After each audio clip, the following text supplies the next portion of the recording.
Hi friends, आशा करता हूँ आप सभी लोग अच्छे होंगे। तो आज की इस वीडियो के माध्यम से आपको मैं हिस्ट्री से मोस्ट इम्पोर्टेंट क्वेश्चन लाया हूँ जो किसी भी कॉम्पिटिटिव एग्जाम में पूछी जाती है। देखिए, पाल वंश का संस्थापक कौन था? तो 4 ऑप्शन आप देख लीजिए। राइट आंसर मैं बताने जा रहा हूँ, वो है आपका गोपाल। तो पाल वंश का संस्थापक गोपाल है। देखिए, पाल वंश की स्थापना बंगाल में राजनीतिक परिवर्तन के दौरान गोपाल 750 से 770 ईस्वी नामक स्थानीय सामंत द्वारा की गई और उसने बौद्ध धर्म को आश्रय प्रदान किया। गोपाल ने उदंतपुरी विश्वविद्यालय की स्थापना की थी। पाल वंश की राजधानी मुंगेर अर्थात बिहार थी और गौरी रीति नामक साहित्यिक विद्या का विकास पाल शासकों के शासनकाल में हुआ। और इसी से अगला क्वेश्चन है कि सोमपुर महाविहार का निर्माण किसने कराया था? कुमारगुप्त प्रथम, हर्ष, धर्मपाल, विजय सेन। तो सोमपुर महाविहार का जो निर्माण हुआ था वो आपका धर्मपाल के द्वारा। देखिए, पाल वंश के द्वितीय शासक धर्मपाल ने 9वीं शताब्दी में सोमपुर महाविहार का निर्माण करवाया था और यह बौद्ध विहार बांग्लादेश के नवगांव जिले के पहाड़पुर में स्थित है और इसलिए इसे पहाड़पुर बौद्ध विहार के नाम से भी जाना जाता है। और इसकी खोज 1879 ईस्वी में कनिंघम ने की थी और 1985 ईस्वी में यूनेस्को ने इसे विश्व विरासत स्थल घोषित किया। चलिए, ये भी क्वेश्चन समझ गए। अब देखिए, अगला क्वेश्चन है कि विक्रमशिला नामक प्राचीन विश्वविद्यालय की स्थापना बंगाल के किस शासक ने की थी?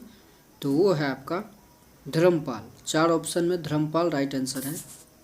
देखिए, पाल शासक धर्मपाल ने बिहार राज्य के भागलपुर जिले में स्थित विक्रमशिला विश्वविद्यालय का निर्माण करवाया था और उसके रख रखाव के लिए 100 गोदान में दिए गए थे। विक्रमशिला में 6 महाविद्यालय थे। प्रत्येक महाविद्यालय में एक प्रवेश द्वार होता था तथा प्रत्येक प्रवेश द्वार पर एक द्वार पंडित बैठता था। आचार्यों में दीप शंकर व श्री ज्ञान अर्थात ज्ञानश्री का नाम सर्वाधिक उल्लेखनीय है। 1203 ईस्वी में मुस्लिम आक्रमणकारी बख्तियार खिलजी ने विश्वविद्यालय को दुर्ग के भ्रम में ध्वस्त कर दिया और इसने भिक्षुओं की सामूहिक हत्या करवाई तथा ग्रंथों को जला दिया और उस समय विश्वविद्यालय के कुलपति शाक्य श्री भद्र थे। चलिए, ये भी क्वेश्चन समझ गए। देखिए, अगला क्वेश्चन है कि किसने राष्ट्रकूट साम्राज्य की नींव रखी थी? तो वो है आपका 4 ऑप्शन में राइट आंसर दंती दुर्ग है। तो राष्ट्रकूट साम्राज्य का संस्थापक दंती बर्मन या दंती दुर्ग था, जिसने 736 ईस्वी में चालुक्य राजा कीर्ति वर्मन को पराजित करके दक्कन के अधिकांश भाग को अपने अधिकार क्षेत्र में ले लिया और दंती दुर्ग ने मान्यखेत या मालखंड को अपनी राजधानी बनाया और उसने महाराजा धीराज परमेश्वर परम भट्टारक आदि उपाधियां धारण की थी। ये भी क्वेश्चन समझ गए। अब देखिए, अगला क्वेश्चन है कि पुंड्रुवर्धन भुक्ति अवस्थित थी। 4 ऑप्शन है जिसमें राइट आंसर है उत्तरी बंगाल में। तो पुंड्रुवर्धन भुक्ति अवस्थित थी आपका उत्तरी बंगाल में। अब देखिए, पुंड्रुवर्धन प्राचीन काल में उत्तरी बंगाल का एक क्षेत्र था जिसमें पुंड्रु लोग रहते थे और पुंड्रु एक अनार्य जाति थी और इसके क्षेत्र का विस्तार उत्तरी बंगाल के बाहर पालचंद्र एवं सेन राजवंशों के शासनकाल में हुआ था। ठीक है, देखिए क्वेश्चन समझ गए। अगला क्वेश्चन है कि किसे एक नया संवत चलाने का श्रेय प्राप्त? 4 ऑप्शन है जिसमें राइट आंसर है लक्ष्मण सिंह। अब देखिए, लक्ष्मण सेन और राजा लक्ष्मण ने लक्ष्मण संवत नामक एक नया संवत चलाया। राजा लक्ष्मण सेन बंगाल के सेन राजवंश के चौथे शासक तथा बंगाल के अंतिम हिंदू शासक थे। अब देखिए, ये जो हिंदू शासक थे, लक्ष्मण सेन बल्लाल सेन का पुत्र एवं उत्तराधिकारी था और लक्ष्मण सेन ने बंगाल की राजधानी गौड़ के निकट ही एक अन्य राजधानी लखनऊती अर्थात लक्ष्मणवती की स्थापना की और लक्ष्मण सेन वैष्णव धर्म के अनुयायी थे।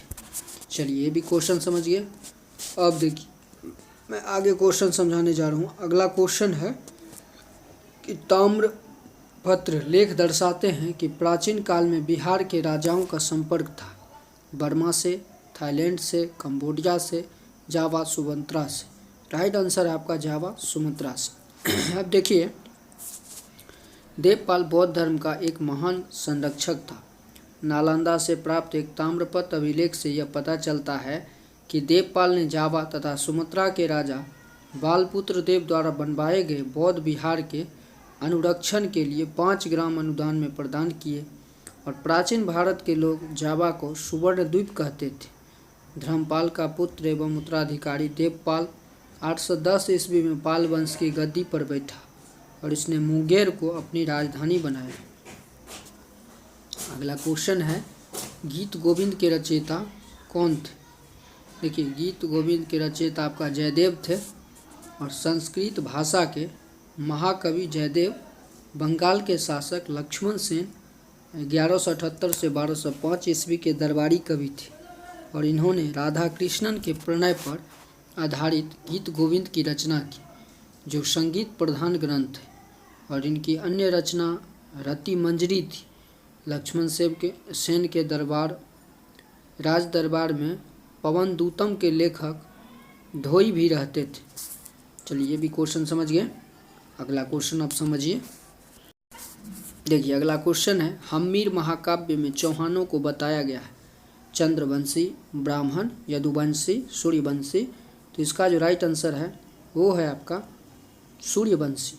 तो हम्मीर महाकाव्य में चौहानों को सूर्यवंशी बताया गया है। देखिए, हम्मीर महाकाव्य के रचयिता नयन चंद्र सूरी थे और पद रूप में लिखा यह महाकाव्य रणथंभौर साम्राज्य के विभिन्न पहलुओं की जानकारी का महत्वपूर्ण स्रोत है। हम्मीर महाकाव्य में चौहानों को सूर्यवंशी बताया गया। चौहान सूर्य के पुत्र चाहमान के वंशज थे तथा इन्होंने उन्हीं के नाम पर अपने वंश का नाम चाहमान या चौहान रखा। वासुदेव चौहान वंश के संस्थापक थे। ये भी क्वेश्चन समझ गए। अब समझिए, अगला क्वेश्चन है कि भोजशाला मंदिर की अधिशास्त्री देवी कौन है? भगवती दुर्गा, भगवती पार्वती या आपका भगवती सरस्वती? तो जो राइट आंसर है वो भगवती सरस्वती है। देखिए, भोजशाला राजा भोज द्वारा निर्मित संस्कृत अध्ययन का केंद्र तथा भगवती सरस्वती अधिशास्त्री देवी का मंदिर था और यह मंदिर मध्य प्रदेश के धार जिले में स्थित है। 1269 ईस्वी से ही इस्लामी शासकों ने अलग अलग समयों में भोजशाला मंदिर पर आक्रमण किया, जिसे हिंदू राजाओं ने विफल कर दिया। और 1305 ईस्वी में अलाउद्दीन खिलजी ने भोजशाला पर आक्रमण कर वाग्देवी की प्रतिमा को खंडित कर दिया तथा भोजशाला के भागों को ध्वस्त भी कर दिया। और वर्तमान में भोजशाला कमाल मौला मस्जिद परिसर में स्थित है।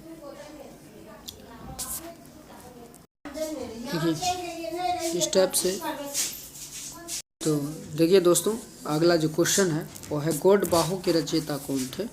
ये थे आपका वाकपति। और गौड़बाहु कन्नौज के राजा यशोवर्मन के राजकवि वाकपति की एक काल्पनिक रचना है। इसमें चंदेल वंश के शासक यशोवर्मन के वंश और सैन्य सफलताओं के विषय में महत्वपूर्ण जानकारी मिलती है। और गौड़बाहु की रचना प्राकृत भाषा में की गई है। सॉरी, मैं इस वीडियो में आपको डिस्टरबेंस अगर आता हो तो आप मुझे माफ़ करना, क्योंकि कभी कभी होता है ऐसा। तो आप उस पर ध्यान ना देके आप अपना फोकस करिए पढ़ाई पे। देखिए, कलहन की राजतरंगिणी को किसने आगे बढ़ाया? 4 ऑप्शन है, जिसमें राइट आंसर है जोनराज एवं श्रीवर। देखिए, जोनराज, प्राज्ञा भट्ट एवं श्रीवर ने कलहन की राजतरंगिणी को आगे बढ़ाया। उन्होंने द्वितीय राजतरंगिणी की रचना की, जिसमें 1149 से 1450 ईस्वी तक के कश्मीर के इतिहास के विषय में जानकारी मिलती है। और श्रीवर द्वारा रचित जैना राजतरंगिणी से 1459 ईस्वी से 1486 ईस्वी तक के कश्मीर के इतिहास की जानकारी मिलती है। और राजतरंगिणी का शाब्दिक अर्थ राजाओं की नदी, और इस पुस्तक के अनुसार कश्मीर का नाम कश्यप मेरु था। तो मैं बता दूं इस वीडियो के माध्यम से कि अगर आप चाहते हैं कि मुझे भजन से रिलेटेड कोई वीडियो मिले देखने को, तो मेरा एक चैनल है किशोरी झा म्यूजिक, आप उसे सब्सक्राइब करिए। उस पर भागवत, भजन, कीर्तन से रिलेटेड मैं वीडियो डालता हूं, तो आप उसे ज़रूर सब्सक्राइब कीजिए। और मेरा एक और चैनल है MRG ट्रिक क्लासेस, जिस पे मैं मैथ रीजनिंग से रिलेटेड वीडियो डालता हूँ। तो फिलहाल आप सब्सक्राइब करें, उस पर भी वीडियो अपडेट आ रहेगी और उस पर क्वेश्चन जो प्रीवियस ईयर का क्वेश्चन है वो भी डालता हूँ, ठीक है। तो धीरे धीरे आपको ये बीच नए नए टॉपिक, नए नए जो आपका सब्जेक्ट से रिलेटेड कोई भी क्वेश्चन हो तो आप कमेंट करें और वो भी आपके बीच डाली जाएगी। तो चलिए अगला क्वेश्चन है कि राजतरंगिणी के लेखक कलहन के समय शासक कौन था। तो 4 ऑप्शन है जिसमें राइट आंसर है जय सिंह। और देखिए राजतरंगिणी कलहन द्वारा रचित एक संस्कृत ग्रंथ और ये कश्मीर के शासक जय सिंह 1128 से। तो देखिए राजतरंगिणी कलहन द्वारा रचित एक संस्कृत, यहाँ तक तो समझ गए होंगे आप। तो एक बार मैं फिर से रिपीट कर देता हूँ। राजतरंगिणी कलहन द्वारा रचित एक संस्कृत ग्रंथ है और वे कश्मीर के शासक जयसिंह 1128 से 1154 ईस्वी के दरबार में रहते थे और राजतरंगिणी की रचना काल 1147 से 1149 ईस्वी तक बताया जाता है। और इस पुस्तक के अनुसार कश्मीर का नाम कश्यप मेरु था, जो ब्रह्मा के पुत्र ऋषि मरीचि के पुत्र थे। और यह संस्कृत में उपलब्ध रचनाओं में प्रथम महत्वपूर्ण रचना है। जैनुल आबदीन को कश्मीर का अकबर भी कहा जाता है। दोस्तों एक और क्वेश्चन है, तो ये देखिए कौन सा ग्रंथ राणा कुंभा की रचना नहीं है। तो वो जो है आपका कालानिधि। देखिए मेवाड़ नरेश राणा कुंभा संगीत की 3 विद्याओं गीत, वाद्य एवं नृत्य के विद्वान थे और उनकी पुत्री रामाबाई भी संगीत शास्त्र की ज्ञाता थी, जिसे बागेश्वरी उपनाम मिला था। और राणा कुंभा ने संगीत मीमांसा, रसिक प्रिया, संगीत राज, सुधा प्रबंध, संगीत रत्नाकर टीका, कामराज, रीतिसा, नृत्य रत्नकोश आदि ग्रंथों की रचना की। और मेवाड़ नरेश राणा कुंभा की मृत्यु अपने ही पुत्र उदासीन के हाथों हुई। दोस्तों ये रहा मोस्ट इम्पोर्टेंट 16 क्वेश्चन। और इस टाइप से और भी क्वेश्चन पाना चाहते हैं तो आप चैनल को सब्सक्राइब कीजिए, फॉलो कीजिए, आगे सपोर्ट कीजिए, ताकि मैं आपके लिए इससे भी और बेटर आपके बीच कंटेंट ला के दूँ।